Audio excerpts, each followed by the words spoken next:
do it big. Yeah. Fantasy football heads. It is I, your commissioner, coming to you on a Wednesday. Granted, I missed last week's report.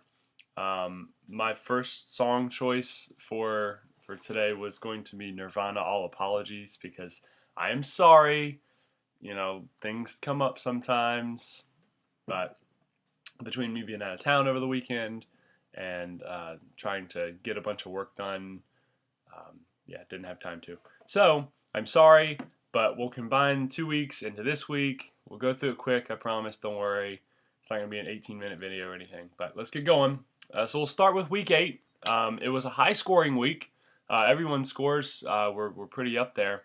We'll start with our most intriguing matchup, our closest matchup. It was definitely Josh and Deb. I changed my song choice. Black and Yellow. Ben Roethlisberger. Deb scored, let's see, quick math, like 99 points. And then Ben Roethlisberger gave her 70. So, wow, it's karma that Josh picked him up and then tried to trade him right away. So, you got burned. Sorry, buddy.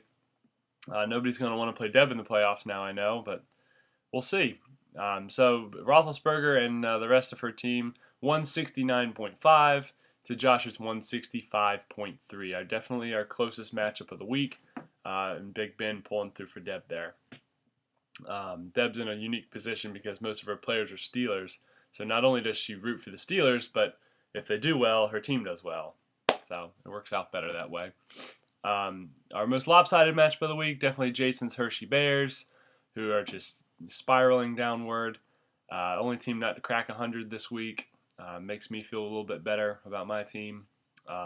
Losing to Amanda's New Zealand Kiwi Birds, 153.5 to 97.8. Jason came close to the century mark, didn't quite cut it. We go to my matchup, Big Newton, Flutie and the Blowfish. Thought I might have this one, and then, who's his face? DeMarco Murray just ran all over everybody on Monday Night Football. So 166 to 145.3. I like that I scored 145 points, but, you know, it's still a loss. And then we go to Jordan and Joe. Joe's team started out very strong, but has dropped this one as well, 149 to 132. The only team that, neither team had decimal in their matchup. So, leaves myself at, let's see, well, we'll get to that later. We fast forward to this past week. I might as well just start with my matchup. Amanda, what the hell? 131.5 to 131.3. I thought I had this one in the bag. Then Antonio Brown caught some ridiculous 50-yard touchdown pass. And Ahmad Bradshaw gave you 8 points on Monday Night Football. But whatever. It is what it is. My team is improving. I scored, let's see, the 4th highest points in the league this week, which I guess doesn't really say much. But I lost by 0.2 points. That has got to go down in our history books as the closest matchup that we've ever had. Then we go to our most lopsided again. Jason, man, your team is just spiraling downward. That's the only word I can think of.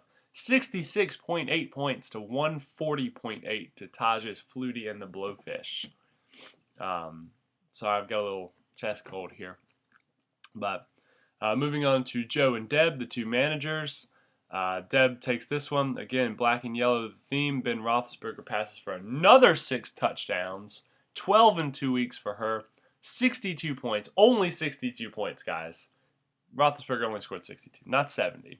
But 147.3 to 129.5. Deb takes that one. And then Jordan and Josh. Jordan takes it 130.3 to 104.8. As Peyton Manning continues to put up some consistent 30-plus numbers for Jordan. So where does that leave us? It leaves us with a 1-8 team. That's me. It leaves us with a 3-6 team. That would be Jason. And then you have Josh at 4 and 5, Amanda at 5 and 4, and then a logjam at 6 and 3 between Joe, Deb, and Jordan. So what does that mean playoffs wise? Well, let me tell you as I get to the standings page here. And anyone can look at this. It's on standings, projected playoff bracket. It leaves myself and Jordan playing against one another. That's Big Newton, Durham Bison. The 2-7 matchup would be Hershey Bears. That's Jay's number 7 seed versus Taj's Flutie and the Blowfish. The team no one wants to play is Team Shockley at the 4 seed, 5 seed. Amanda, you have it right now. It's New Zealand Kiwi Birds. And then the 6-3 matchup is Joe's Triangle Firebirds and Josh's House Autry. So we look forward to our last week of the regular season. And I'm excited because I play Jason. It was the only team I think I could probably I know I can beat. So I might get 2 wins under my belt this year. But what a disappointing season for me. Don't worry, I already know it. So you have myself and Jason taking on each other. You have Amanda, New Zealand Kiwi Birds, Taj's Flutie and the Blowfish taking on one another. Both of those teams 5 and 4. That could be a very important matchup, depending on how the outcome of some of the other games go. You have House Autry 4 and 5. You have Joe's Triangle Firebirds 6 and 3, and then you have, oh boy, Jordan and Deb both 6 and 3. So we'll have to see how that shakes out. The winner of that matchup might be the 1 seed. So 6 and 4 is the record we're aiming for here. Or excuse me, 7 and 3 is the record we're aiming for here.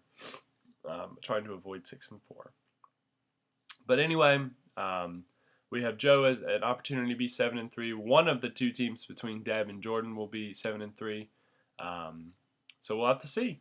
But until then, I am your fantasy football commissioner. What are we at? 7 minutes. We crammed 2 weeks of football into 7 minutes. I should be an auctioneer or something. As you can see, we're doing a little No Shave November. My next video, I will have just a mustache. So I'm sorry about that. I'm a little bit late for Halloween, but I'll be sporting just the stash. But anyway, this is your fantasy football commissioner, Lee. Peace out. Big Newton, little Newton, medium-sized Newton. He's getting a little bit better. We'll see. But anyway, peace out, y'all. I'll talk to you again this time next week. Adios.